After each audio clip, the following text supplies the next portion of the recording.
దయచేసి పైకి దగ్గర పెట్టుకోండి. లాస్ట్ టైం ఏంటంటే ఒక పేదవాడు దుర్మార్గమైనటువంటి వ్యవస్థలో ఈరోజు దేశాన్ని నడుస్తా ఉంది.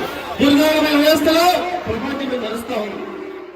अस्सलाम वालेकुम, हेलो हाय आदाब एवरीवन। दोस्तों मैं आपका दोस्त शहबाज खान, आप देख रहे हैं TNT न्यूज और देखते रहिए TNT न्यूज। Thank you.